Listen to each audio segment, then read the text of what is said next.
Oke, Assalamualaikum warahmatullahi wabarakatuh. Waalaikumsalam warahmatullahi wabarakatuh.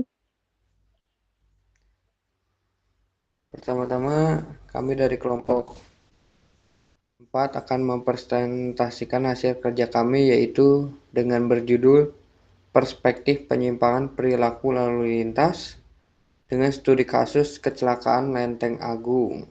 Pertama-tama saya izin memperkenalkan diri, nama saya Fajar Dwi Santoso, kemudian rekan saya. Alif Sari. Oke, tidak usah berlama-lama lagi, langsung kita ke pembahasan. Oke, next.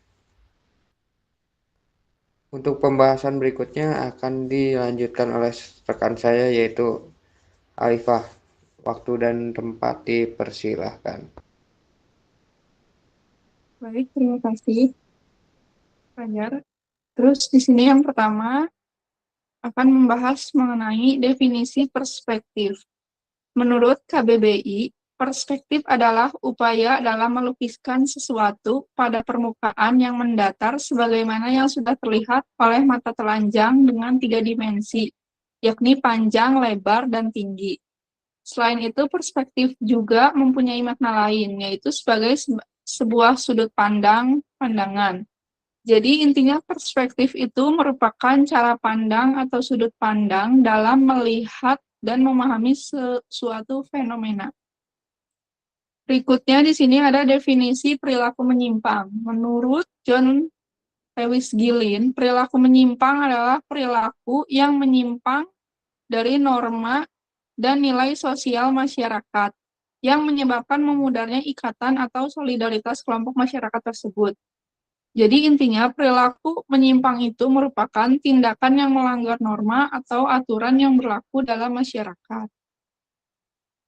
Dan yang berikutnya di sini ada pengertian lalu lintas. Menurut John E. Williams, mendefinisikan lalu lintas itu sebagai proses pergerakan kendaraan dan pejalan kaki di jalan-jalan umum untuk mencapai tujuan tertentu dengan aman dan efisien. Pengertian yang kedua yaitu menurut Michael M. Wilde, menyatakan bahwa lalu lintas adalah interaksi dinamis antara manusia, kendaraan, dan infrastruktur jalan yang diatur oleh hukum dan regulasi untuk memastikan keamanan dan kelancaran. Jadi lalu lintas itu merujuk pada pergerakan kendaraan, orang, dan hewan di jalan raya. Dan berikutnya di sini ada pelanggaran lalu lintas. Pelanggaran lalu lintas adalah tindakan melanggar peraturan atau hukum lalu lintas yang ditetapkan untuk menjaga ketertiban dan keselamatan di jalan raya. Pelanggaran lalu lintas itu bisa berupa banyak hal, di antaranya ada 5. Di sini yang pertama yaitu melanggar batas kecepatan, yaitu berkendara melebihi batas kecepatan yang ditetapkan. Pelanggaran yang kedua yaitu tidak memakai sabuk pengaman, di mana mengemudi dan menumpang kendaraan tanpa menggunakan sabuk pengaman.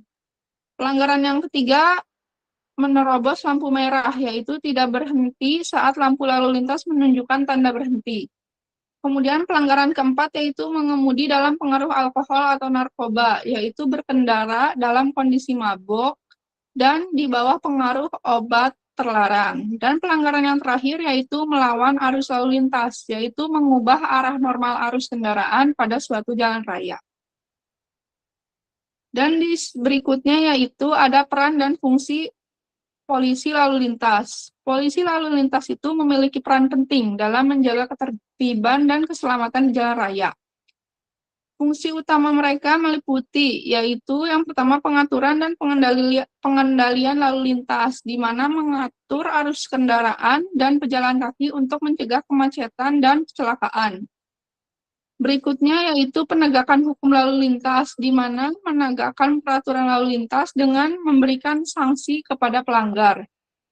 Fungsi berikutnya yaitu edukasi dan penyuluhan, di mana memberikan pendidikan dan penyuluhan kepada masyarakat mengenai pentingnya mematuhi aturan lalu lintas. Dan fungsi yang terakhir yaitu penanganan kecelakaan lalu lintas, untuk menangani dan menyelidiki kecelakaan lalu lintas untuk menentukan penyebab dan mencegah kejadian serupa di masa depan.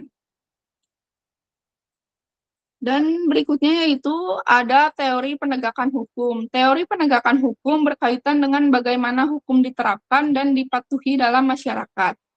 Beberapa teori utama menurut para ahli. Yang pertama, ada teori deterrence atau pencegahan. Menurut Cesar Beccaria dan Jeremy Bentham, ancaman hukuman yang cepat, pasti, dan berat dapat mencegah individu melakukan kejahatan karena takut akan konsekuensi yang akan dihadapi. Berikutnya ada teori legitimasi. Tom R. Taylor menyatakan bahwa hukum akan lebih dipatuhi jika masyarakat merasa bahwa hukum dan penegaknya adil dan sah. Kepatuhan lebih sering didasarkan pada rasa keadilan daripada takut hukuman. Dan teori yang terakhir yaitu teori pembelajaran sosial. Albert Bandura mengemukakan bahwa perilaku kriminal bisa dipelajari melalui observasi dan interaksi sosial. Program rehabilitasi dan reintegrasi yang efektif diperlukan untuk mengubah perilaku pelanggaran hukum.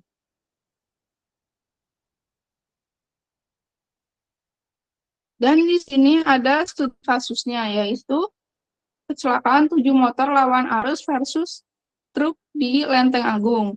Kronologi kecelakaannya yaitu kecelakaan melibatkan truk bermuatan batu bata dengan sejumlah kendaraan sepeda motor. Terjadi di Jalan Lenteng Agung, Jagakarsa, Jakarta Selatan, tepatnya pada pukul 7.00 waktu Indonesia Barat. Kecelakaan itu diduga lantaran pesepeda motor nekat melawan arah. Sebanyak 5 orang pengendara motor mengalami luka dan telah dibawa ke rumah sakit. Kasat Lantas Polres Metro Jakarta Selatan, Kompol Bayu Marviando, menjelaskan kecelakaan beruntun itu bermula saat truk muatan batu bata yang dikendarai oleh inisial AS hendak menuju Depok di Jalan Lenteng Agung. Di saat yang bersamaan, para pengendara motor melintas melawan arah. Untuk selanjutnya akan diteruskan oleh rekan saya, Fajar, dipersilahkan. Oke, terima kasih untuk Saudara Alifah. Kita lanjut ke yang berikutnya. Di sini ada 4 fakta truk tabrak 7 pengendara motor lawan arus di Lenteng Agung, Jakarta Selatan. Yang pertama, truk sempat disalip mobil dan kaget ada motor lawan arah.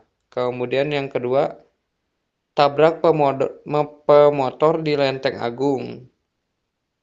Kemudian yang ketiga, 3 orang luka berat, dan yang terakhir tak akan dapat santunan. Kemudian penyelesaian studi kasus. Kini setelah hampir 1 bulan kasus kecelakaan itu terjadi, polisi menyampaikan perkembangan terbaru kasus kecelakaan 7 pemotor lawan arah yang tertabrak truk di Lenteng Agung itu berakhir damai. Kasus kecelakaan 7 pemotor lawan arah yang tertabrak truk di Lenteng Agung, Jakarta Selatan berakhir damai. Polisi menerapkan restoratif justice di kasus tersebut. Pada kesempatan yang sama, Wadilantas Polda Metro Jaya AKBP Doni Hermawan menambahkan pihaknya telah menegakkan hukum dengan melakukan penilangan terhadap pemotor. Untuk kasus celakanya sudah dicabut, tetapi proses penegakan hukumnya dilakukan penilangan. Ini kan material ini untuk masuknya dalam kategori laka atau kecelakaan ringan imbuhnya. Next. Pasca kejadian kecelakaan, motor lawan arah di Jalan Raya Lenteng Agung arah Depok, Jakarta Selatan masih menjamur. Padahal tepat sehari sebelumnya ada peristiwa kecelakaan yang mengakibatkan 1 unit truk menabrak 7 motor yang melawan arah di kawasan tersebut. Cukup banyak pemotor yang tetap memilih melaju melawan arah sehari setelah kejadian tersebut. Situasinya memang sempat berubah pada tadi pagi saat ada beberapa petugas polisi lalu lintas berjaga di lokasi dekat halte Wijaya Kusuma itu. Arus kendaraan menjadi lebih tertib, tapi itu hanya terjadi pukul 7 hingga 9 pagi. Selepasnya begitu anggota polisi meninggalkan lokasi, satu persatu pengendara motor melawan arah kembali terlihat. Kebanyakan bahkan tidak mengenakan helm. Oke, next. Perspektif dari kecelakaan tabrak pemotor lawan arah di Lenteng Agung. Yang pertama, perspektif dari pengguna jalan.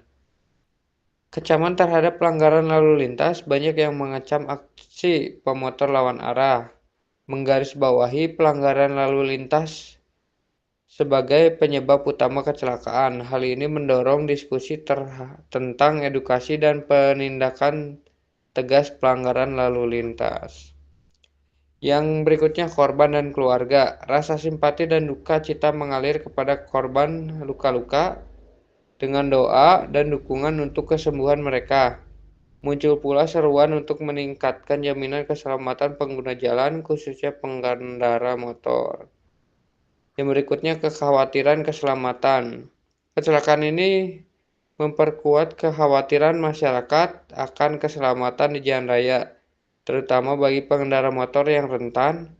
Muncul desakan untuk memperbaiki infrastruktur penerangan dan rambu-rambu yang jelas. Selanjutnya, perspektif dari keluarga korban.